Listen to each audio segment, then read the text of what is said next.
Here's another example of my diecast collection. This is a Corgi transport bus. It's called a Burlingham Seagull. Here's the underneath.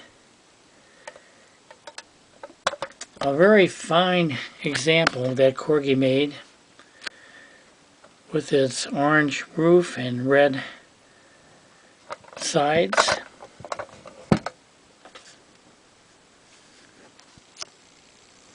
There's the rear end.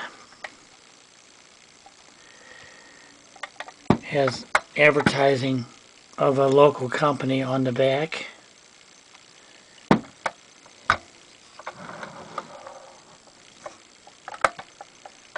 real fine model. It's got glass all the way around, plus seats for about 50 passengers.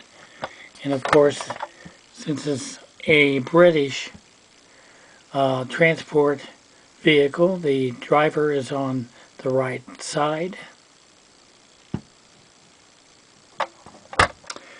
Real nice rolling vehicle too, and it's heavy. Anyway, it's a real fine model from Corgi. And thank you for watching.